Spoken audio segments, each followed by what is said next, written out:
Muito bem. Eu sou da primeira turma de Engenharia Ambiental. Meu nome é Márcio Rogério Pontes. Eu já perguntei no chat ali se a Nagoli Pontes, se tem algum parentesco comigo, que às vezes tem, eu não sei. É difícil ver pontes fora daqui da minha cidade. Eu estou morando em Álvares Machado e sou da região do ABC de São Paulo. Vim para a Unesp em 2002, iniciei o curso de Engenharia Ambiental, me formei em 2006, dentro de 5 anos, sem DP, sem nada, sem reprova, tranquilamente. Em 2007, eu fui para São Carlos, fiz o mestrado em na engenharia civil, especificamente em engenharia urbana, e eu tratei sobre valoração de impactos ambientais. Meu trabalho, se vocês procurarem e acharem, vocês vão ver, fala sobre a valoração dos impactos ambientais da estação de tratamento de esgotos do Limoeiro. Saí de São Carlos, comecei a trabalhar como consultor para a Sabesp. Trabalhei até 2011 como consultor para a Sabesp. Nesse período eu abri a minha empresa, que é a Sequoia Engenharia Ambiental, e tenho trabalhado com a Sequoia desde então. Junto com isso, eu fiz o doutorado entre 2013 e 2017, aqui na Unesp, trabalhando com gerenciamento de resíduos sólidos, que é o tema que eu acho mais interessante e que eu sigo mais de perto desde a minha formação. E, paralelamente, a parte de valoração de impactos ambientais. A partir de 2010 eu tenho a Sequoia, como eu disse, e tenho desenvolvido inúmeros trabalhos na área de engenharia ambiental que estão registrados aí, tem no site, tem uma porção de informações, eu não vou ficar detalhando para vocês aqui. Eu acredito que foi mais ou menos em 2014, 15, que numa conversa com o professor Castilho, que deve estar dando aula de direito para alguns de vocês, foi falado sobre essa questão da perícia, do cadastro, que para se trabalhar como perito antigamente, você precisava ter a proximidade com o juiz para que ele te nomeasse. Houveram mudanças no Código de Processo Civil e hoje tem um cadastro unificado de peritos. Então, para você se tornar um perito, basta você ter o seu CREA regular e se cadastrar no site do STJ. Aguardar para que um juiz verifique a similaridade entre a sua formação e a perícia em si, que ele está precisando, e te nomeie. Quando você é nomeado, chega um e-mail para você e você vai lá e verifica o processo digitalmente. Hoje está muito mais tranquilo. Eu cheguei a pegar alguns processos que não eram digitais ainda, e aí você tem que ir até a comarca, tem que solicitar o processo, pegar, fazer vista do processo, ler do que se trata, para daí você começar a conversar com o juiz, que não é uma conversa, é tudo por petição, é tudo documentado dentro do processo, as informações que você precisa, os quesitos que você vai precisar responder, etc, etc. Márcio, o Luan fez uma pergunta. Ele falou assim, que um tempo atrás ele foi atrás do assunto, ele teve a impressão de que era mais era através de concurso. Ele quer saber se ainda existe concurso para a área ou se é tudo através de cadastro. Não existe concurso para perito ambiental.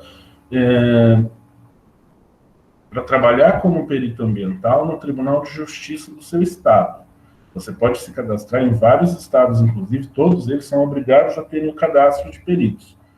O que você precisa ter são os requisitos mínimos para você poder atuar. Então, por exemplo, eu acho que todos vocês aqui ainda não têm o CREA válido. Sem o CREA válido, se você fizer o cadastro, você pode até se cadastrar lá, mas eles não vão te nomear porque você não está cumprindo com os requisitos para assumir uma perícia. Tá? Então, não tem concurso. Você entra no site do TJ São Paulo, procura lá, Cadastro de Auxiliares de Justiça. Esse é o nome. Na verdade, são vários tipos de auxiliares. Os peritos estão dentro desse grupo de auxiliares. Mas, por exemplo, se uma empresa declarar falência, o juiz precisa nomear um administrador para essa empresa que abriu falência.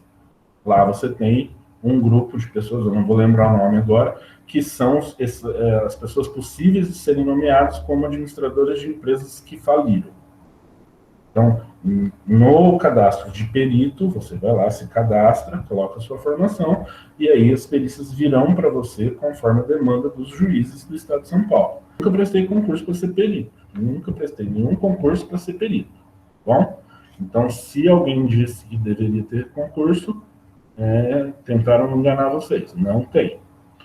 Por outro lado, o que eu chamaria a atenção de vocês é o seguinte, olha, é muito simples, você entra, se cadastra e é nomeado para atuar num processo.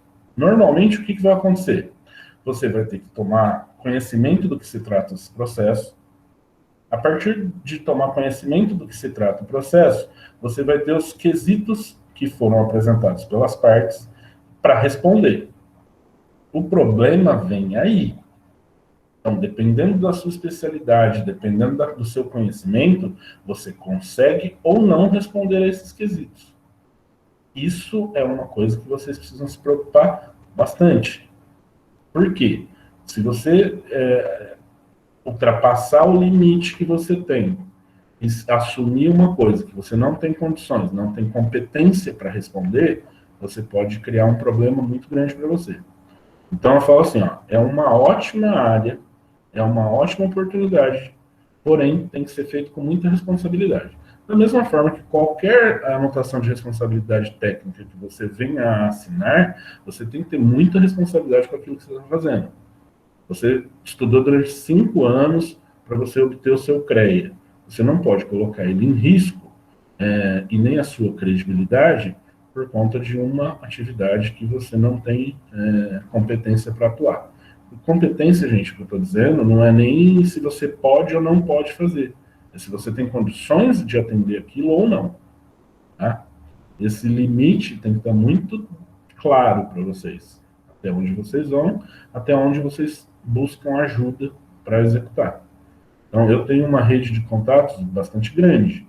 Sempre que eu preciso, eu vou atrás desses meus contatos para conseguir que as pessoas que são especialistas, eu não sei, determinados assuntos eu não tenho conhecimento. E eu sei que tem pessoas que têm um conhecimento muito maior, mais específico sobre isso. Então, se eu for nomeado numa perícia, em que eu não tenho total competência para responder todos os quesitos, eu peço autorização para o juiz, incluo mais uma pessoa que é especialista em determinado assunto, e aí a gente faz em conjunto a resposta para essa perícia, tá bom? Mas eu gostaria de voltar um pouco antes aí desse passo para falar a tramitação disso. Então, vamos lá. Eu fui nomeado pelo juiz, peguei um processo digital, por exemplo, e li tudo que está sendo discutido e qual é o litígio desse processo. Então, nessa formação, como que se dá? Eu tenho duas partes que estão discutindo alguma coisa. Então, vamos imaginar que é o Ministério Público processando uma pessoa, uma empresa que descumpriu uma legislação ambiental. Fui nomeado pelo juiz, e o que o juiz queria saber é se todas as atividades que ocorriam na área de preservação tinham sido cessadas, e se aquilo era ou não era área de preservação permanente. Bom, teoricamente é muito fácil, né? Olha, eu vou lá e vejo se está cumprindo ou se não está cumprindo a legislação e defino isso para o juiz. Mais ou menos. Por quê? Em determinada época era uma legislação que se aplicava, depois a legislação mudou, depois mudou em 2012. Dependendo de quando foi instalado, tem uma série de coisas que vão ter que ser consideradas, assim como os documentos que estão dentro daquele processo. Tomei conhecimento disso, a primeira coisa que eu faço é, meritíssimo senhor juiz, eu aceito a nomeação para atuar como perito no processo tal. Aí vai essa petição para o juiz vai responder dizendo, olha, então o senhor está nomeado, defina os seus honorários. partir do momento que eu já tenho conhecimento do processo, do tamanho do problema que eu vou me meter, eu tenho condições de fazer um orçamento e definir para o juiz quais são os meus honorários. Então, no segundo momento, eu vou fazer uma nova petição dizendo, olha, eu atuo, eu respondo esses quesitos todos e eu cobro 5 mil, 10 mil, 15 mil, 150 mil reais para responder a esses quesitos. O juiz vai pegar essa petição e vai dizer para as partes, manifestem-se sobre os honorários solicitados pelo perito. Então, por exemplo, nesse caso,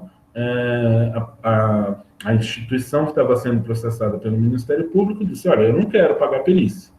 O Ministério Público disse, olha, eu também não tenho interesse em pagar perícia. Aí o juiz definiu, instituição, como você está sendo processada, você tem a obrigação de pagar, conforme o artigo tal, do código tal. E é muito importante que vocês saibam, eu só vou receber na hora em que tudo tiver terminado.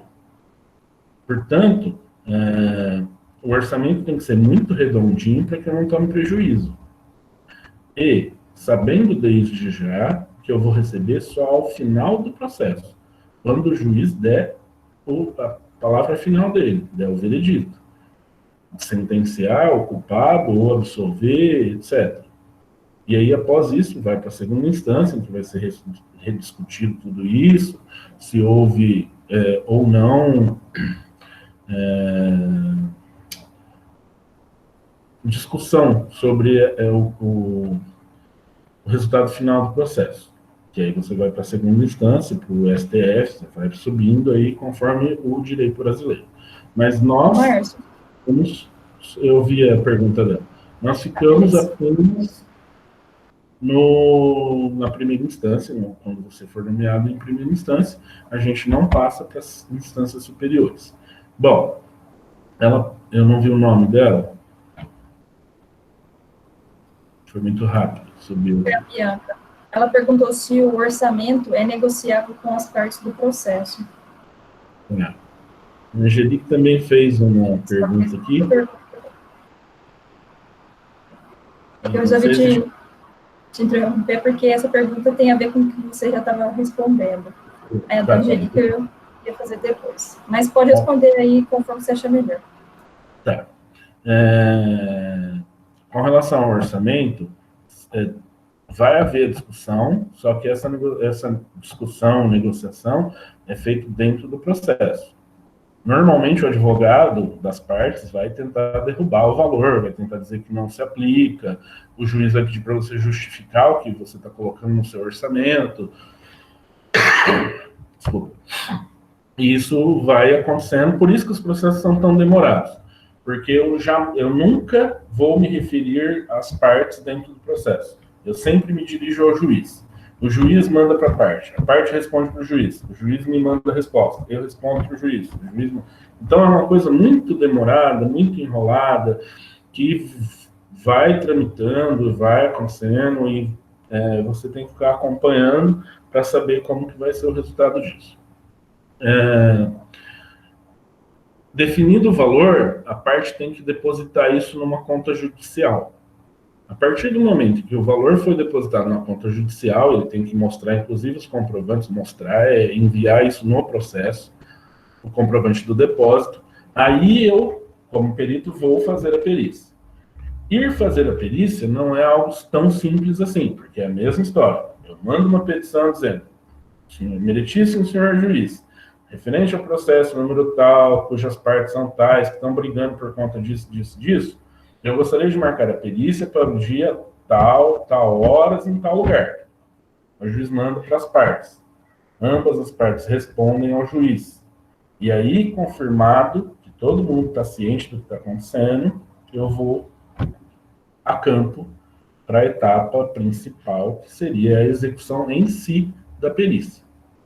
Quando eu vou a campo, eu já tenho todas as informações de escritório levantadas, tudo que eu preciso, e principalmente definindo a minha tática de atuação.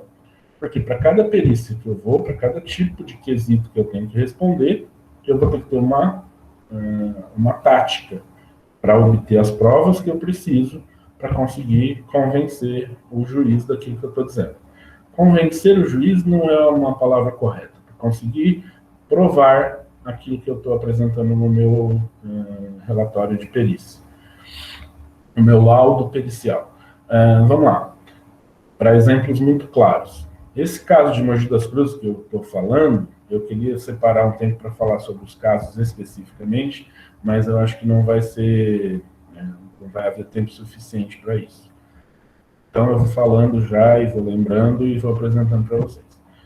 O caso de Mogi das Cruzes era esse, uma ocupação de área de preservação permanente, e o problema maior era definir se alguns cursos d'água que tinham no entorno eram cursos d'água realmente ou eram, eles chamavam de vala de drenagem dentro do processo.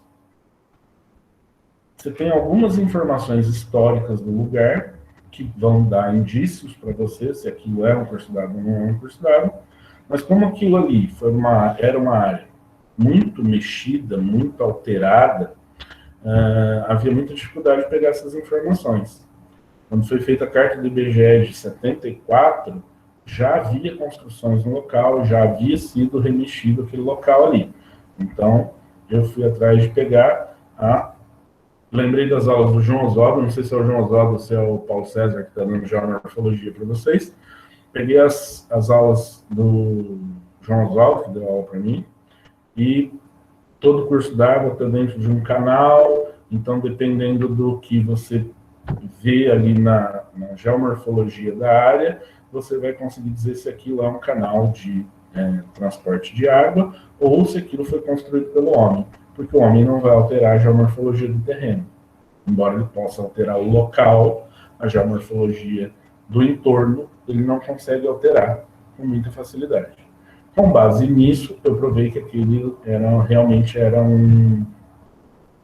uma vala de drenagem.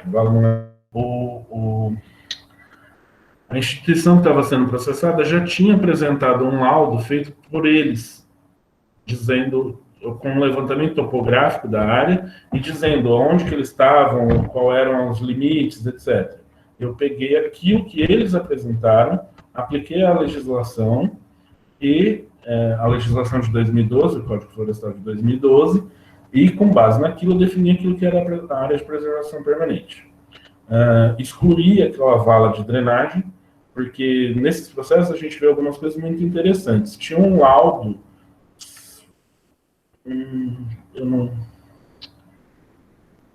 não era do IPT, eu acho que era do IPT, dizendo o seguinte: é um rio e não é um rio. Ele tinha 2 parágrafos no laudo dizendo, olha, de acordo com isso, é um rio, mas de acordo com a carta tal, não é um rio. Então, um laudo totalmente inconclusivo.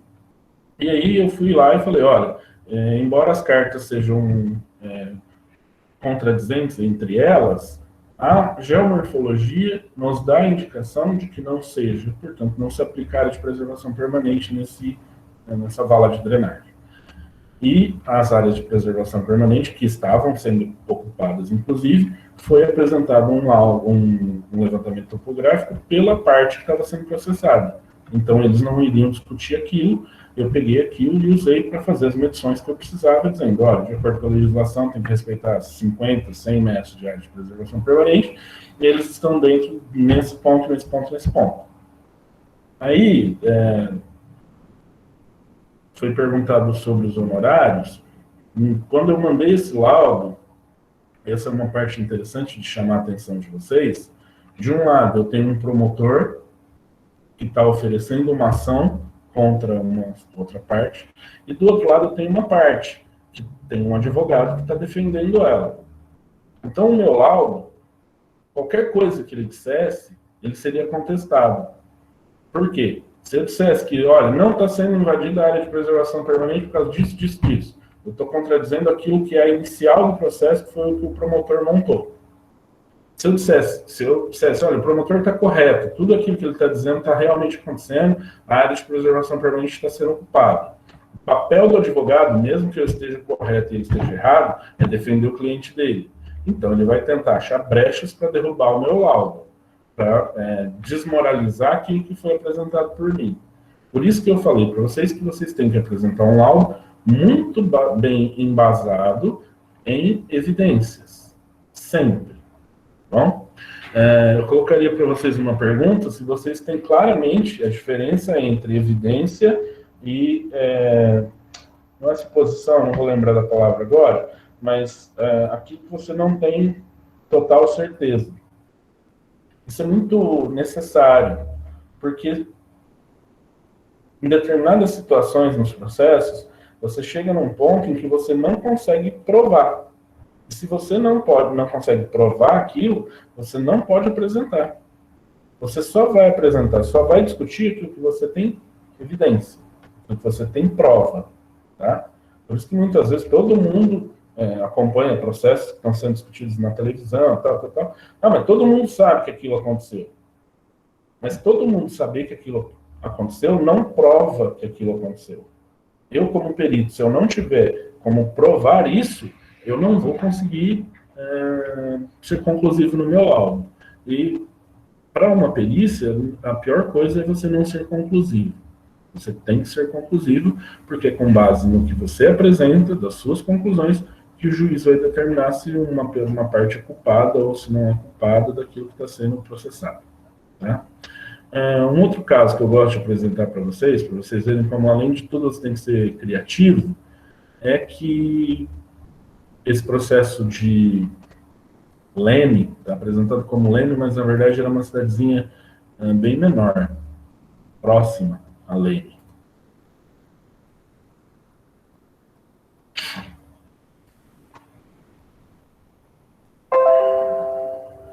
Deixa eu achar aqui. Santa Cruz da Conceição. Nesse processo de Santa Cruz da Conceição, eu vou tentar achar aqui o laudo para vocês. A pergunta era, basicamente, qual é a área que pode ser ocupada pelo dono do terreno, partindo do princípio que aquilo é uma área, uma água, um conjunto de água navegável, e o Estado, portanto, tem direito a ocupar as margens e tem predominância sobre os proprietários nessa margem do curso d'água. Não é área de preservação permanente. São duas coisas distintas. Em rios navegáveis, há a área de preservação permanente, mas além da área de preservação permanente, há aquilo que a gente tem nas rodovias, que seria 15 metros para cada lado da rodovia, como área não edificante. Você não pode construir na beira da rodovia para proteção da construção e das pessoas que estão transitando nessa rodovia. Num curso d'água, num corpo d'água navegável, se aplica a mesma coisa. O Estado estava processando o proprietário da área, porque ele não queria que o proprietário utilizasse aquela área. E o quesito principal a ser respondido nesse processo era esse. A área é navegável ou não é navegável? Então, eu colocaria para vocês essa pergunta. E aí, o que é uma área navegável? Como você faz para definir o que seria uma área navegável e o que não seria navegável? Qual é o conceito ou a definição de uma área navegável? Alguém se arriscaria a responder?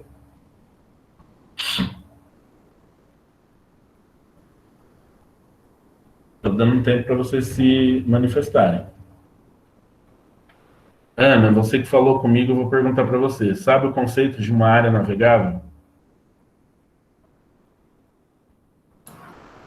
Na verdade, não. Não uma definição em si, mas não sei, na verdade. Perfeito. Eu também não sabia, tá bom? Tudo bem. Todo mundo sabe. Isso é uma coisa, todo mundo sabe. A palavra que eu queria lembrar aquela hora é inferência. Inferência e evidência. Todo mundo infere que um corpo d'água navegável é aquele que você consegue navegar. Porém, na perícia, eu não posso inferir isso. Eu tenho que ter como provar isso. Qual a conclusão que eu cheguei? Olha, a represa lá de Santa Cruz da Conceição é um corpo d'água navegável. Porém, ele não é uma via, porque ele não liga um local ao outro. Então, se ele não é uma via, mas é navegável, fica a critério do juiz definir se o Estado tem direito a essa área não edificante ou não. Mas o que eu queria mostrar para vocês é essa questão do referencial teórico para fugir das inferências. Todo mundo sabe que um rio navegável é aquele em que você consegue navegar. Navegar é você andar dentro dele com uma embarcação. Ok. Porém, eu preciso de evidência para conseguir provar isso. Quando eu apresentei isso, não foi contestado o laudo, nenhuma das partes quis discutir, porque foi muito bem embasado, e aí não teve como ser contestado, e houve diretamente a definição do juiz de quem estava com a razão. Tendo isso, eu mando uma nova petição para o juiz pedindo o levantamento dos honorários. Lembra? Eu determinei os meus honorários, isso foi depositado na conta judicial, eu fui, fiz a perícia, apresentei o laudo, as partes não contestaram, e aí, então, eu peço o levantamento dos honorários. Quando eu peço o levantamento dos honorários, o juiz vai se manifestar dizendo, olha, faça o levantamento, aí a guia de levantamento de honorários para, em nome do perito tal, frente ao processo tal. Aí que eu vou lá e vou conseguir receber. Então, desde a nomeação até o recebimento, isso é variável de acordo com cada processo. Eu posso demorar 6 meses para receber, como eu posso demorar 6 anos, como eu posso demorar 2, como eu posso demorar 20. Tá?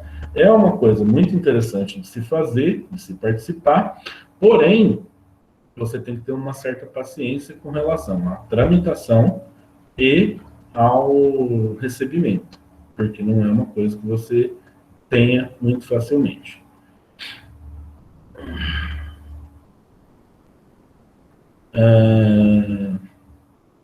Josiane, que fez uma pergunta. Felicidade de te ver aqui, Jô. A Josiane... Também, Márcio.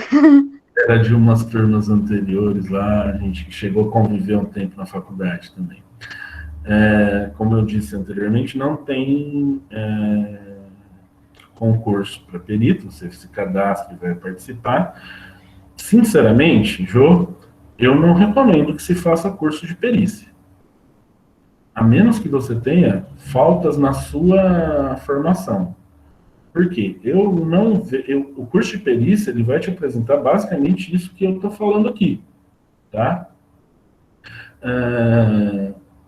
Um curso de perícia não vai te ensinar a fazer um laudo, ele não vai te ensinar a ser criativo, ele não vai te ensinar uma série de coisas. Na verdade, eu queria concluir ainda, voltar um pouquinho, nesse caso lá, o que eu fiz então? Após definido o que era um curso d'água navegável, eu precisava demonstrar cabalmente, sem haver discussão, que aquela era uma represa, na verdade, navegável. Eu comprei um barco inflável, eu fui até o local, eu enchi o meu barquinho inflável, entrei dentro dele, fui até o meio da represa e tirei várias fotos do meio da represa, provando para o juiz que eu estava dentro de uma embarcação, dentro do corpo d'água. Se eu conseguia navegar com a minha embarcação, com uma pessoa dentro do curso d'água, ele era navegável. Então essa é a parte da criatividade. E isso nenhum curso vai ensinar, porque isso é muito difícil de você prever o que vai acontecer. Eu tenho processos em que eu estou falando de APP, eu tenho processo de que eu estou falando de água, eu tenho processo em que eu preciso demonstrar para o juiz agora se um loteamento foi feito em área úmida, né, área encharcada ou não. Então, é muito complicado isso de você abordar num curso. O curso vai trazer essas informações que eu estou te dando. Olha, você vai lá, faz o cadastro, pega os documentos que precisa, fica à disposição do juiz. Você tem que ter um entendimento das partes de direito ambiental, quando que você tem que se manifestar, quando você não pode se manifestar, qual é o papel do advogado, qual é o papel do Ministério Público, qual é o papel do juiz, qual é o seu papel. Olha, o curso d'água é navegável, ponto. Quem está certo e quem está errado. Isso não cabe a mim responder. Se eu falar algo sobre isso no meu laudo, o juiz me detona. Eu não tenho que aplicar a lei. Quem aplica a lei é o juiz. Eu faço a demonstração e a resposta para os quesitos que foram apresentados. Então, todas essas coisas, eu conversei muito com o Castilho e com vários outros amigos meus, advogados, para conseguir fazer isso. Depois a gente pode trocar aí e-mail, informações, para eu mandar alguns exemplos de petição, para eu mandar alguns exemplos de laudos para vocês terem conhecimento. Não é uma coisa do outro mundo, difícil de se fazer. O mais difícil é você interpretar o que está sendo perguntado e conseguir produzir provas para aquilo que está sendo perguntado a você e que você tem que responder. Eu estava prevendo falar até mais um pouquinho, para daí a gente começar a entrar nessa discussão. A Jo fez algumas perguntas, deu continuidade em algumas perguntas, eu acredito que tenham mais pessoas que queiram fazer perguntas. Eu queria apresentar mais um processo em que eu atuei, e aí abrir uns 40, 45 minutos mais ou menos, 4h45, para a gente discutir essas perguntas. Vai abrindo o microfone, a gente vai se falando e eu vou respondendo, tá bom? Santa Cruz da Conceição, apresentei para vocês. Eu vou apresentar o de Pirapozinho, embora o de Pirapozinho seja um pouco traumático. Tem alguém aí que conhece Pirapozinho ou o caminho de Presidente Prudente até Pirapozinho? Em uma determinada altura ali, você tem o ramal de Dourados. O ramal de Dourados era uma linha de trem que seguia, né, até Dourados, e que foi abandonada muitos anos atrás, e essa linha, ela passava... O trem, normalmente, ele não sobe e desce, ele não vence aclives e declives, ele tem que ter uma inclinação na linha do trem muito baixa. Então, em determinados locais eles escavam, em determinados locais eles aterram, para que o trem consiga andar sem ter muita variação de inclinação. Nesse trecho aí, no caminho entre Presidente Prudente e Pirapozinho, tem um trecho em que você tem ali aproximadamente 12 metros de altura de ambos os lados da linha do trem, foi escavado para ter o ramal de Dourados. Esse ramal parou de ser utilizado.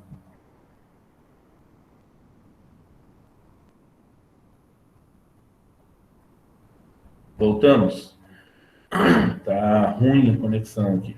Esse ramal parou de ser usado, a Prefeitura de Pirapozinho começou a colocar resíduo nesse local. E manteve durante um bom tempo esse local sendo aterrado com resíduo. Houve um processo pelo Ministério Público contra a Prefeitura e a perícia era: defina se lá tem material de resíduo aterrado, defina se o material é perigoso, se não é perigoso, etc, etc, etc. A minha proposta... Está caindo bastante, né? A minha proposta para responder a essa perícia foi: eu vou levar uma máquina hidráulica, lá uma escavadeira hidráulica, eu vou abrir um local nessa região onde eu tenho e vou verificar o material que vai sair. E depois eu vou aterrar novamente e vou demonstrar para o juiz se tem resíduo ou se não tem resíduo aterrado ali. Quando eu fiz isso, o meu orçamento deu realmente um valor bastante alto, porque eu precisaria transportar essa escavadeira hidráulica, trazer de volta, etc. E não é comum ter esse tipo de emprego de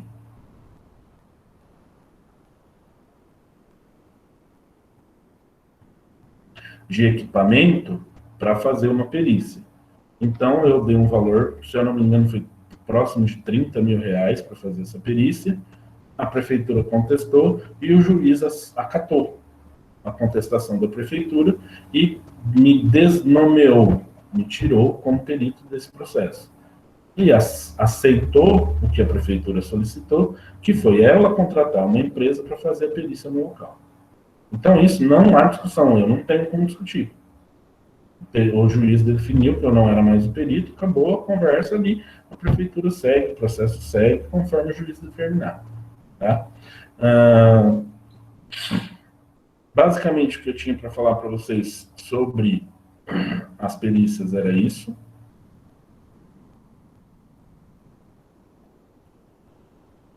Eu gostaria de deixar muito claro que o mercado de trabalho para os engenheiros ambientais não é o mercado de trabalho mais tranquilo do mundo. A gente não tem empresa vindo buscar os formados aí antes de se formar para poder empregar. Mas uma boa parte das pessoas que eu conheço atuam na área ou nas áreas próximas da engenharia ambiental e tem se dado muito bem. Eu encaro a perícia como um plus, como algo que você pode se habilitar, que você pode participar, que você tem uma renda pelo seu trabalho associada a isso. Mas não vejo muita forma de você se tornar perito profissional, fazer só perícia. A menos que você seja perito, por exemplo, da Polícia Civil. Eu conheço a Aline, eu conheço a Márcia, eu conheço algumas pessoas, a Simone, eu conheço algumas pessoas que são peritas, contratadas por concurso na Polícia Civil, em determinados órgãos que tenham esse cargo. Não é o caso dessas perícias judiciais que eu estou apresentando para vocês. Nesse caso, essas pessoas são peritos profissionais, eles só fazem perícia, tá? Mas não é o caso que nós estamos apresentando aqui. Então, agora eu gostaria de abrir para as pessoas que se interessarem em fazer perguntas, eu sei que já tem algumas aqui, e aí a gente começar a discutir um pouco sobre isso que foi apresentado e o que vocês têm de dúvidas.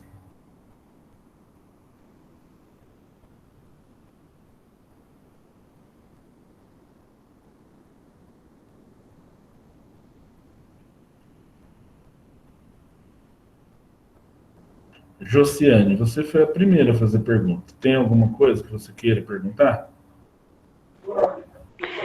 Márcio, na verdade, só como foi o começo para você nessa área de perícia? Como que você começou? Você fez essa inscrição e meteu a cara, e foi? Na verdade, assim, eu acho que você lembra de mim, né? Eu não tenho muito problema em correr risco, vamos dizer assim. E aí eu fui, fiz o cadastro, se eu não me engano, demorou uns 6 meses, aproximadamente, até sair a primeira nomeação. E aí, a cada nomeação, na verdade, é um risco que você está correndo. De uma coisa que você consiga responder ou de algo que não tem nada a ver. Essa área, essa perícia que eu fui nomeado, por exemplo, para fazer a verificação do loteamento, se ele está adequado, se ele não está adequado, eu estou me baseando que eu vá conseguir responder os quesitos na experiência que eu tenho na engenharia civil, no mestrado que eu fiz na engenharia civil, e na experiência que eu tenho da parte de planejamento urbano, dos planos diretores. Com base nessa experiência, eu consigo responder esses quesitos. Mas, obviamente, que essa seria uma perícia muito mais adequada para alguém que fosse da área de geotecnia. Mas eu não tenho problema, eu vou ver se eu consigo, vou tentar fazer e vou encarar o problema. Se eu não conseguir, aí eu aciono alguém específico dessa área que possa me ajudar a fazer isso. Entendi. Obrigada. Mais alguém? Tem algumas perguntinhas no chat, Márcio. Você quer que eu leia ou você prefere ler aí? Tem uma pergunta da Carmen e tem outra da Angelique. Então, na verdade, eu preferia que a Carmen perguntasse. Carmen. Tudo bem? Dá para me ouvir? Estou ouvindo, pode falar. Eu queria saber, porque você comentou que o pagamento ele é realizado após todo o processo ser concluído, né? Até demora um tempo, igual você comentou. Aí eu queria saber se caso você precisar de uma quantia para realizar as análises, ir até o local ou algo do tipo, você pode pedir um adiantamento aí de um certo valor ou você precisa retirar do próprio bolso para depois receber. Depende do que a gente está tratando. Tem perícias que você tem valores muito pequenos que não vale a pena você fazer isso. Porque o custo, que nem eu falei que eu comprei o barco.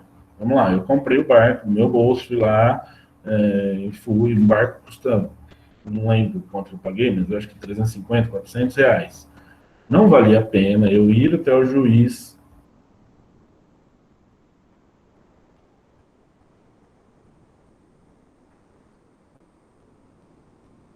Tá dando para te ouvir, pode falar assim.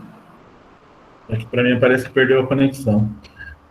não valia a pena eu ir para o juiz, fazer essa solicitação, esperar receber para gastar esses R$ 400.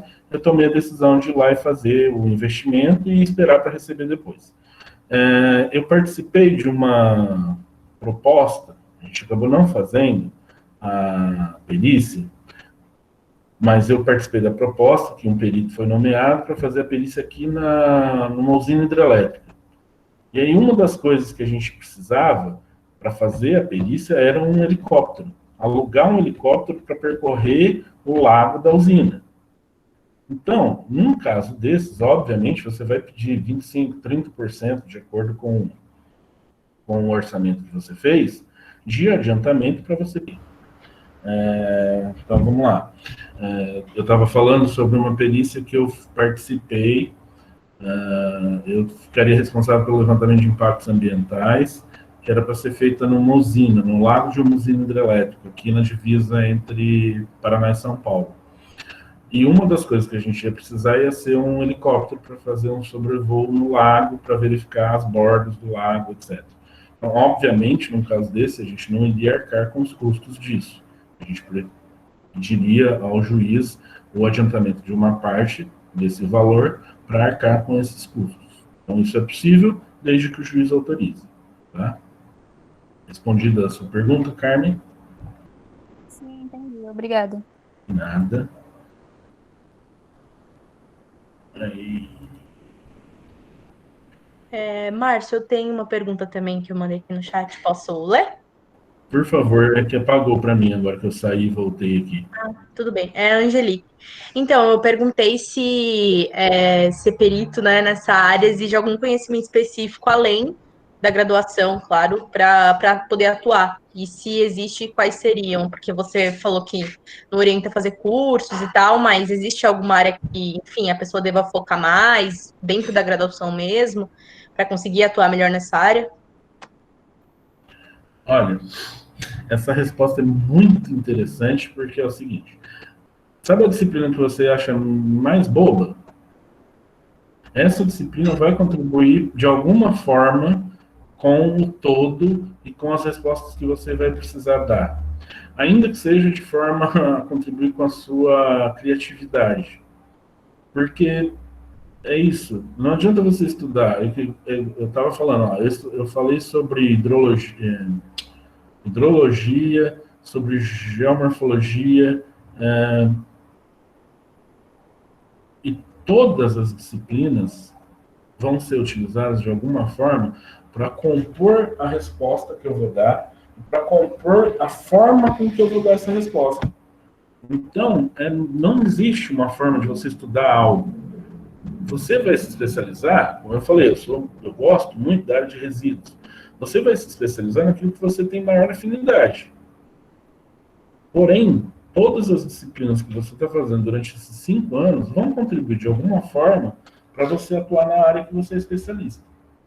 Não adianta você querer falar sobre qualquer coisa, ser especialista em tudo, porque você nunca vai terminar esse curso, você nunca vai estar pronto. Então, na verdade, você precisa ter segurança daquilo que você está falando. A Unesp nos dá uma possibilidade muito interessante, que é a de ter a capacidade de aprender.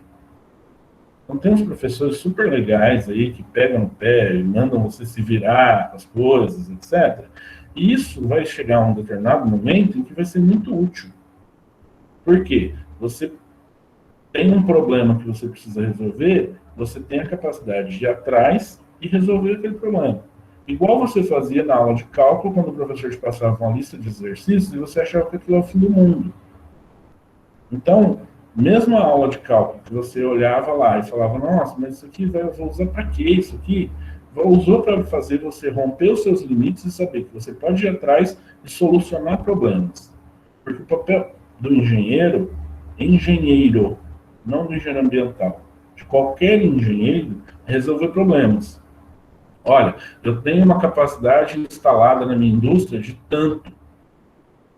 E a rede que chega para mim é menor do que isso. Eu vou contratar um engenheiro elétrico, eletricista, para que ele venha e faça a resolução do meu problema. E aí, com a resolução desse problema, ele vai ganhar o dinheiro dele e vai tomar as medidas necessárias. Então, quando eu pego um processo, a primeira coisa que eu vou fazer, antes de aceitar ou não a nomeação do juiz, é verificar o tamanho do problema que eu estou me metendo e se eu tenho capacidade ou não. Tem um conhecimento específico que eu precise ter para atuar em perícia? Não. Qual é a disciplina que você permeia mais proximamente em todos os processos? Direito. Você tem que aprender a conversar em juridiquês. Você vai ter que usar meritíssimo, Vossa Excelência, toda aquela parafernália. Você vai ter que dar 5 parágrafos lá no texto, porque escreve o nome em cima, depois pula 5, igual os advogados fazem na hora que eles vão escrever. Se você está se metendo no meio, você tem que ser igual, ou parecido pelo menos. Então, o direito você vai ter que entender bastante para fazer perícia, tá? Mas eu insisto, um curso de perícia custa quanto? Quanto está sendo cobrado para oferecer um curso de perícia? Eu, particularmente, acho que não vale a pena pagar. Acho que vale a pena você explorar o seu professor de direito, o advogado que você conhece, para que ele consiga te auxiliar. Ou alguém que tem experiência. Vocês estão tendo contato comigo. Se amanhã vocês forem nomeados numa perícia e me chamarem para ajudar vocês, obviamente eu estou à disposição para ajudar. Porque eu acho que a gente tem que trabalhar em parceria. Tá? Mais alguém? Márcio, Obrigada, Márcio. eu queria perguntar se é possível a gente acompanhar um processo, por exemplo, eu conheço um perito, aí ele recebeu um caso. Aí eu que estou me formando em engenharia ambiental, gostaria de acompanhar eles nos trabalhos de campo e tal, para ver como que é esse trabalho na prática. É possível? Ou tem alguma restrição, assim? Olha, se você for oficialmente minha estagiária, você vai poder acompanhar o processo e você vai ter acesso a essas informações. Caso contrário, se vocês não têm vínculo comigo, se você me pedir para participar, dificilmente eu vou te dar acesso a esses documentos.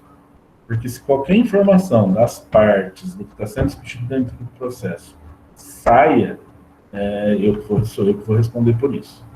Existem processos que correm, vocês já ouviram falar sobre isso muito, em segredo de justiça, e aí nada do que está sendo discutido pode ser mostrado, e tem os processos que não tem segredo. Então, todas as informações estão disponíveis na internet. Se você entrar lá e consultar, você vai entrar no processo e vai ver essas informações. Então, a resposta para você, Beatriz, ela é parcial. Dependendo do que a gente estiver falando, tudo bem, você pode me acompanhar, ver como é que funciona e tudo mais. Dependendo do processo, não. Você não vai ter acesso a nenhuma informação. Isso eu estou respondendo por mim. Pode ser que tenha um outro perito que fale, não, eu não estou nem aí. Eu confio em você e você pode ver tudo que eu estou mexendo, tudo que eu estou trabalhando. Todo mundo que me conhece, que trabalhou comigo, que estagiou comigo, o Matheus, se formou agora, está estagiando comigo, eu não restringo acesso a nenhuma informação daquilo que eu tenho. Eu distribuo tudo que eu tenho, projeto, planilha de orçamento, tudo, para que vocês consigam trabalhar, aprender, mexer, fazer, etc.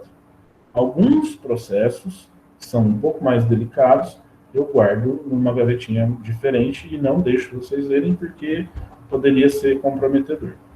Fora isso, não. Porém, eu falaria o seguinte, eu não sei que ano que você está, Beatriz. Eu estou no último ano. Então não dá mais tempo. Por quê? Você diz? Porque você vai se formar aí daqui a quantos meses? Então, talvez eu fique ano que vem para estagiar. Eu estou estagiando já, mas eu tenho vontade de fazer outros estágios. Inclusive, você falou agora de estagiar nessa área, achei bem interessante. Certo. Dependendo de como for, você consegue acompanhar um processo em 1 ano. Dependendo de como for, você não consegue. Porque tem processos que demoram mais do que 1 ano para sair e tem processos que demoram muito menos.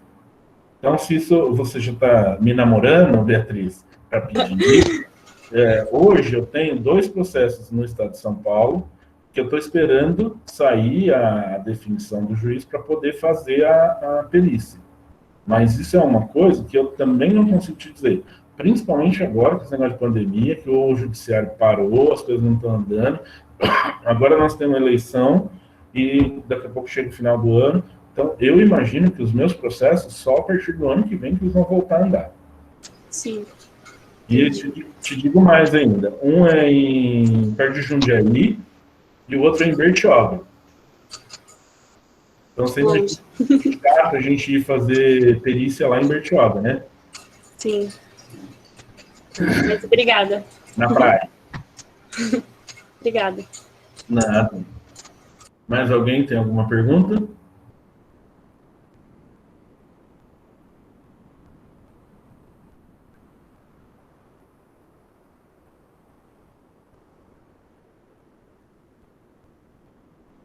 Ninguém? Bom, então eu gostaria de falar para vocês agora na finalização já o seguinte. Eu continuo achando que vale super a pena se adentrar nessa área.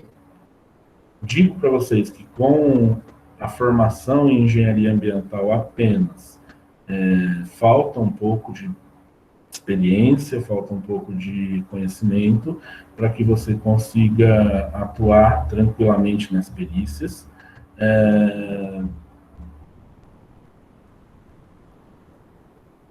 Não indicaria algo específico pré. Eu diria que você tem que ir lá, tem que se cadastrar, e a hora que você for nomeado e tiver algum problema que você precisa dar uma solução, aí você vai partir para se especializar ou estudar um assunto determinado para aquele processo. Porque os processos eles podem ser de infinitas áreas. A gente se colocou numa engenharia que todo mundo fala que, nossa, engenharia ambiental é super tranquilo, né? Realmente, é super tranquilo a engenharia ambiental. A engenharia elétrica, que eu acabei de dar o exemplo, ela é chata, bem mais chata. Se você pegar a engenharia cartográfica, o pessoal está estudando lá geodésia, fazendo cálculo, até o último ano. Porém, quando você pega um problema ambiental para resolver, você tem gente envolvida, então você tem todas as ciências sociais que você tem que ter pelo menos uma aproximação delas para você conseguir tratar. Você tem química, bioquímica, física, ecologia, hidráulica, geofísica, geoquímica, geologia, vegetação. Todas as disciplinas fazem parte da engenharia ambiental. Então, qual é o curso que você precisa fazer para ser perito? Todos. Para você estar preparado para qualquer tipo de processo que chegue até você, você teria que fazer todos os cursos. Isso é impossível. Então, se isso é impossível, o que eu faço? Se chegar um processo para mim em que eu não tenho condições de atuar, porque é algo muito específico, que foge das minhas capacidades, eu vou ou não aceitar a nomeação, ou procurar alguém que seja específico disso. Olha, é um assunto relacionado à água subterrânea em que precisa ter conhecimento de geologia. E não é um conhecimento superficial igual que nós tivemos ali no curso de engenharia ambiental. Precisa de um geólogo com experiência. Eu vou dizer para o juiz exatamente isso. Senhor juiz, eu não tenho capacidade, competência para tratar desse processo, porque eu preciso de conhecimentos específicos de um geólogo. Recomendo o geólogo tal, por conta disso, tantos anos de experiência e trabalhado nessa área assim, assado. O senhor aceita a minha indicação? Se ele aceitar, eu vou fazer essa perícia juntamente com esse geólogo que vai tratar do assunto que eu não tenho competência. E todos os assuntos que estão relacionados e que são da minha competência, isso eu que vou responder. Então, na verdade, eu acho que foi a própria pergunta da Josiane que chegou nisso, né? Ficaria dessa maneira. Não há um curso específico para você fazer para tratar de perícia. O mundo da perícia, olha, o cadastro no TJ São Paulo, a forma com que você tem que tratar o juiz, o momento em que você tem que se pronunciar, o momento que você não pode se pronunciar, isso é relativamente fácil. Por isso que eu digo que aquilo que o pessoal cobra para fazer um curso sobre perícia ambiental, eu, no meu ponto de vista, não acho que seja justo. Não justifica cobrar tudo aquilo para a perícia. E eles vendem a perícia como se fosse algo que você pudesse, a partir de amanhã, feito o curso, sobreviver disso. O que não é verdade. Eu estou cadastrado como perito já faz 5 anos e eu tenho 5 perícias que eu fui nomeado, 6 perícias que eu fui nomeado, dessas 6, 3 eu já executei, 2 estão andando. Se eu dependesse só das perícias para sobreviver, eu não estaria aqui conversando com vocês. Então, não é o que eles prometem. Essa é a minha restrição com relação a esses cursos. Ah, não. Eu quero fazer um curso de perícia, porque eu quero entender o processo, saber como é que ele funciona, tal, sabendo que eu não vou viver de perícia a partir do momento em que eu fizer o curso. Ok, faça. Escolha o melhor curso e faça.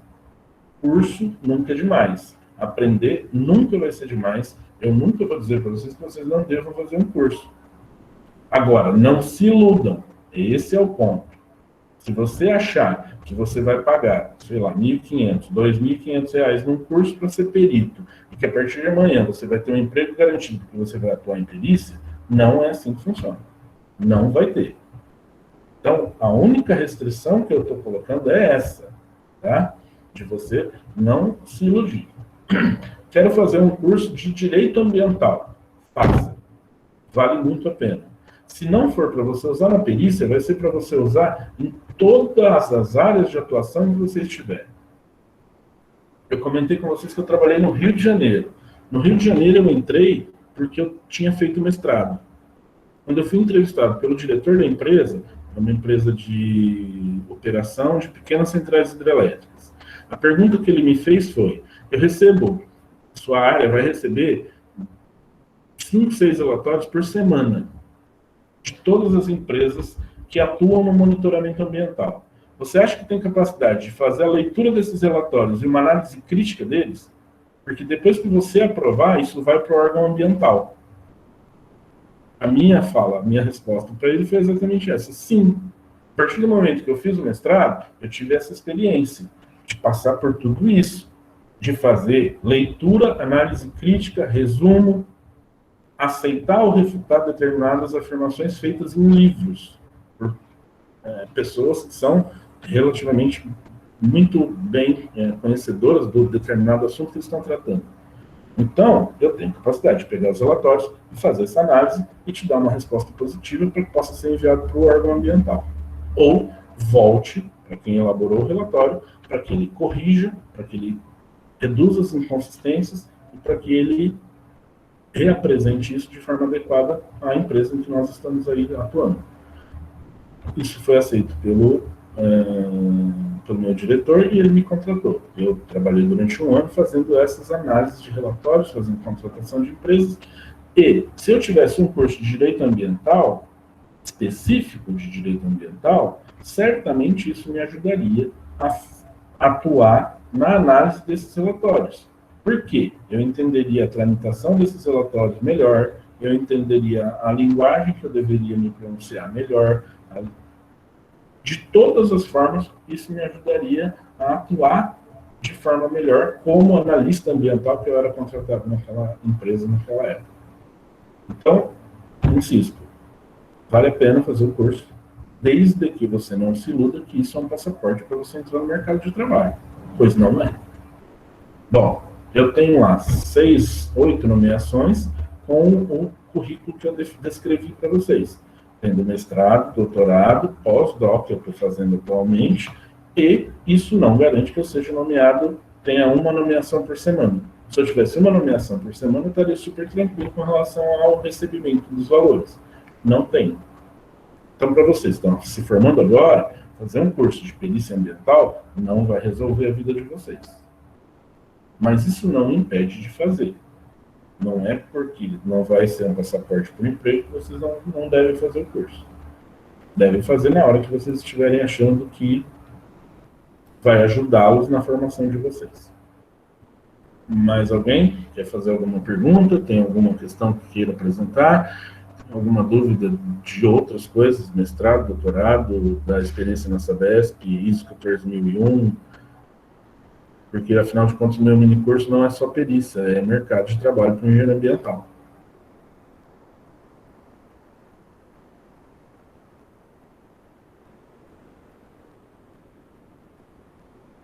Não?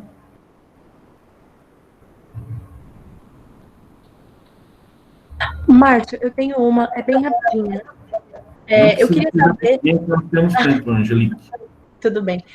Você falou que é sobre o mercado de trabalho também. Eu queria saber, assim, na sua visão, qual você considera, então, que seja a melhor área para o engenheiro ambiental hoje, assim, que tem mais procura, etc.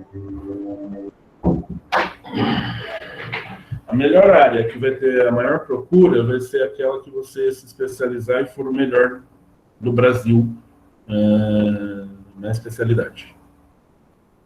Não tem. Não existe isso. Na verdade, funciona... Eu gosto de dar esse exemplo falando dos advogados. Quantos mil advogados entram no mercado de trabalho por ano? Vocês têm ideia disso? Já pararam para analisar isso? São muitos, muitos, muitos, muitos, muitos. Tem alguns que se dão super bem, se sobressaem muito, ficam muito ricos, ganham muito dinheiro atuando como advogado. E tem alguns que vão vender pão, vão vender pano de prato, vão trabalhar com outra coisa. Qual é a diferença entre aquele que se deu super bem, ganha muito dinheiro, e aquele que não consegue atuar na sua área?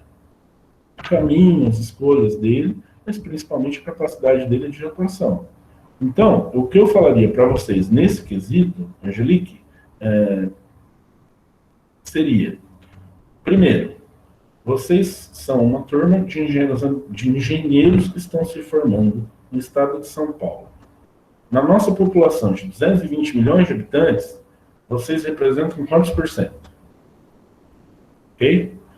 Desse percentual, total de engenheiros formados em 2020, quantos por cento são da engenharia ambiental? Dos formados que são da engenharia ambiental, quantos estão em escola pública? Então, vocês têm uma condição, ao se formarem na Unesp, que é excepcional. Então, eu tenho certeza que todos vocês estão morrendo de medo. Nossa, e agora? Eu preciso arrumar um emprego, eu preciso fazer isso, eu preciso fazer aquilo, eu preciso, não precisa nada. Você precisava ter feito ao longo de 5 anos. É se formar muito bem. Se formou muito bem, aproveita a sua festinha de formatura, curte. E o ano que vem, não necessariamente o ano que vem, porque eu acho que as inscrições de processo de trainee, concurso, etc., já começam desde já. Mas vocês já são formados, vocês já fazem parte da elite intelectual do país. Vocês não fizeram faculdade num lugar qualquer. Vocês já são ótimos engenheiros. Tenham isso claramente na cabeça de vocês. E aí, definam o que vocês querem fazer pro resto da vida de vocês, de acordo com o que vocês gostam. Não de acordo com aquilo que o mercado está procurando. Porque por mais que você se dê bem em uma determinada área, que é a que mais paga, que é a que mais dá retorno, se vocês não fizerem aquilo que vocês gostam, vocês não vão ser felizes. Então, eu gosto de resíduo, desde antes de entrar na faculdade. Trabalho não só com resíduo, faço outras coisas também. Mas nunca deixei de me especializar, de estudar, de gostar, de ir atrás de trabalhar com resíduo. Já fiz vários planos de gerenciamento de resíduo para municípios grandes, pequenos, médios, e continuo trabalhando com isso. Tudo bem, Angelique? Sim, Márcio, obrigada. Nicolas. Vocês estão me chamando de senhor. Pô, sacanagem, né? A maior dificuldade que o senhor acha que pode aparecer em meio ao mercado de trabalho. Cara, a maior dificuldade que pode aparecer, Nicolas, a maior dificuldade que pode aparecer é você ser frustrado. Fora isso, qualquer dificuldade técnica que você tenha durante a sua carreira, eu acho que ela tem um nível menor, porque você consegue resolver. É aquilo que eu estava falando antes. Você consegue pegar livros, você consegue ir atrás, você consegue consultar, você consegue ver quem trabalha com isso e ir atrás. Eu tenho um outro caso, então, também da Brasil PCH, dessa empresa do Rio de Janeiro que eu trabalhei, que foi extremamente interessante e a gente conseguiu dar uma resposta que nem um especialista conseguiu fazer com a gente, tá? A gente tinha um talude. O talude é um barranco que foi feito com pedra, fragmento de rocha, não pode falar pedra, né? Que era rachão, na verdade, uma parede de 80 metros de altura, inclinada a 45 graus, que fazia parte da pequena central hidrelétrica. A estrutura total do lago, mais usina, casa de força, dissipação, etc. E uma das exigências que o IBAMA fez foi de que a gente fizesse uma cobertura vegetal, porque aquela parede de, sei lá, 80 de altura, 20 de altura por 80 de comprimento, ela era feia em meio à mata. Realmente, uma parede dessa dimensão no meio de uma mata é uma coisa que chamaria muita atenção. A gente foi atrás do profissional mais habilitado no assunto, que ficava no Distrito Federal, acho que é a Federal de Brasília, lá, o UNB, reconformação de taludes estéreis, ele tinha vários trabalhos na área, etc, etc, e fazendo a consulta, chamando ele para atuar como consultor, para que a gente pudesse fazer esse revestimento vegetal no talude estéreo, a gente chegou à conclusão de que a visita dele custaria algo em torno de 20, 25 mil reais. E a gente foi, eu fui para o Espírito Santo ver esse local, essa usina, conhecê-la, e chegando lá, eu conversei com a bióloga, que ficava nessa área, e eu propus a ela o seguinte: vamos fazer uma experiência? A gente pega um saco de ráfia, hoje a gente tem rolo desse material já de recobrimento disponível à venda, na época não tinha, a gente coloca, costura esses sacos, coloca eles como uma cobertura, joga um caminhão de terra e planta alguma espécie que seja de crescimento muito rápido. E aí a gente vê o que vai acontecer. Se der certo, maravilha. Se não der certo, a gente vai ter gastado quase nada. E aí a gente volta a procurar especialistas, pessoas que possam dar uma solução disso para a gente. Resultado, no final das contas. O projeto piloto que a gente fez deu certo. A gente fez o talude inteiro dessa mesma forma, plantando mucuna, e gastou lá, sei lá, 50 caminhões de terra, que foram despejados lá, e mais uma porção de saco de café aberto e costurado uns nos outros. Então, o mercado de trabalho, gente, ele está disponível para as pessoas que tenham coragem para enfrentá-lo. Os problemas estão aí, os empresários, os empreendedores precisam de soluções, e se vocês tiverem a capacidade de dar essas soluções, vocês vão se dar muito bem. O que eu diria de antemão para vocês, porque efetivamente vocês ainda não entraram no mercado de trabalho, é que não tenham medo. Porque toda essa introdução que eu fiz nessa última fala que eu estou fazendo, da formação de vocês, é porque vocês estão muito bem. Vocês têm capacidade de serem ótimos engenheiros atuando no mercado de trabalho. Vocês não podem ter dúvida quanto a isso. Ok? Antes de passar a palavra para saber se mais alguém tem alguma pergunta, eu não sei se pareceu meio ruim a minha fala para a Beatriz. Se pareceu, eu peço desculpas desde já. Primeiro eu comentei sobre se ela estava me paquerando quanto ao estágio, depois eu falei de ir para a praia. Bia, desculpa, tá? Se você quiser conversar sobre o estágio, a gente pode conversar. A Rebeca já fez estágio comigo, a Giovana Piai já fez estágio comigo, hoje está o Matheus fazendo estágio comigo, a Larissa. Então, no máximo que pode ter acontecido foi uma má expressão, tá bom? Não, imagina. Mas eu vou entrar em contato sim, pode deixar. Joia. Mais alguém?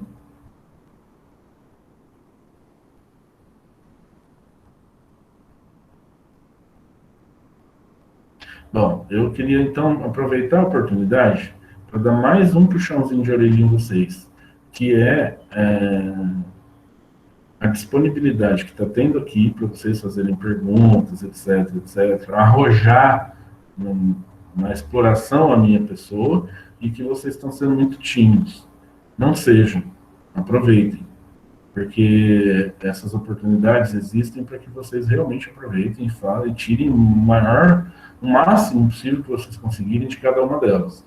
Então, cada pessoa que passar por vocês aí, que tiver à disposição de vocês, tentem extrair o máximo possível de informação, de conhecimento, porque isso vai fazer com que vocês sejam mais capazes de atuar no mercado de trabalho, com certeza.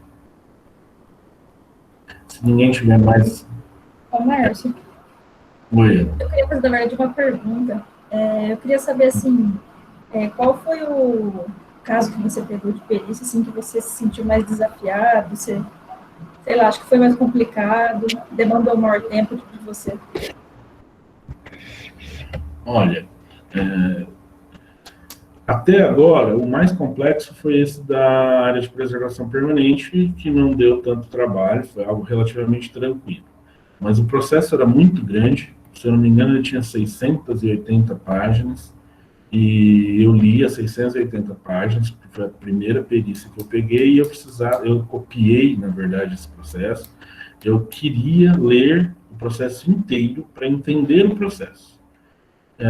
Porém, o que eu falo para você esse processo que eu estou atuando agora, que eu vou atuar, ele tem 13 volumes, ele está rolando desde 1978, se eu não me engano, 88, que é esse do loteamento que foi construído em área úmida. E os quesitos estão relacionados a saber se os moradores desse loteamento foram prejudicados ou não pela construção desse loteamento numa área úmida. Como já vem acontecendo isso há 40 anos, né? 80, 2020 já são 40 anos, então é muito complexo para você responder. Isso está muito relacionado à geotecnia, engenharia civil, e uma série de coisas. Se a construção que foi feita foi adequada, se não foi adequada, a rachadura que tem na casa está relacionado à construção ou está relacionado à capacidade de suporte do terreno? Então, eu acho, para mim, o meu maior desafio como perito ainda está por vir. Não veio ainda. Entendi. Obrigada. Mas eu estou pronto para encarar ele e ver o que eu consigo fazer. E aí, se apertar demais, chegar num ponto em que eu não consiga responder, eu não consiga andar, eu não tenho como, aí, ok, eu vou recorrer à minha rede de pessoas especializadas que eu possa ter para chegar nas respostas que eu preciso. Mais alguém? Se não tem mais ninguém, eu gostaria de agradecer muito a paciência de vocês aqui. Eu espero ter esclarecido algumas coisas. Também imagino que vocês viram que eu não preparei material, não fiz nada assim. Eu gosto mais de conversar com vocês, passar essa experiência que eu tenho, que eu acho que é o que mais falta no curso para vocês, ter contato com a experiência.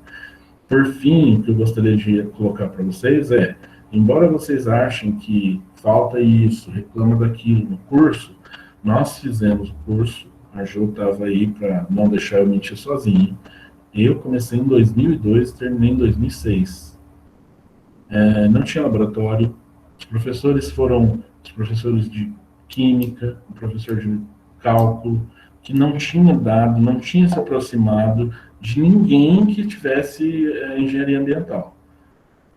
A única pessoa que tinha uma aproximação com a engenharia ambiental, que poderia falar algo sobre a engenharia ambiental, era a Tita, quando a gente entrou. Então foi muito difícil para a gente ter ideia do que era engenharia ambiental. E a gente sobreviveu, e a gente está aqui, e a gente segue o bonde. Então vocês estão numa condição muito mais tranquila, porque vocês têm referência do que é a engenharia ambiental, os professores mudaram muito, melhoraram muito, se especificaram muito para dar aula para engenharia ambiental, embora ainda falte, com certeza, algumas coisas, a gente nunca vai ser perfeito, mas vocês têm uma condição hoje muito mais interessante, com muito mais disponibilidade de condições, material, etc., do que nós tivemos. Então, a minha turma nunca teve condições de conversar com engenheiro ambiental formado. Hoje vocês têm a Rosa, que está aí dentro do departamento de química. A hora que você quiser, você vai lá e conversa com ela. Vocês têm contato com vários outros. Se vocês perguntarem para Renato, para Tita, qualquer professor aí, me indica um engenheiro ambiental que eu posso conversar sobre determinado assunto, eles vão passar isso para vocês. Nós não tínhamos isso. Tá? Então, vocês já estão com uma vantagem muito grande na nossa frente. Ok? Se tiverem alguma pergunta, algum questionamento, se quiserem conversar comigo, eu não sei como disponibilizar esses dados para vocês, mas o meu e-mail, meu telefone ficam à disposição para vocês poderem entrar em contato.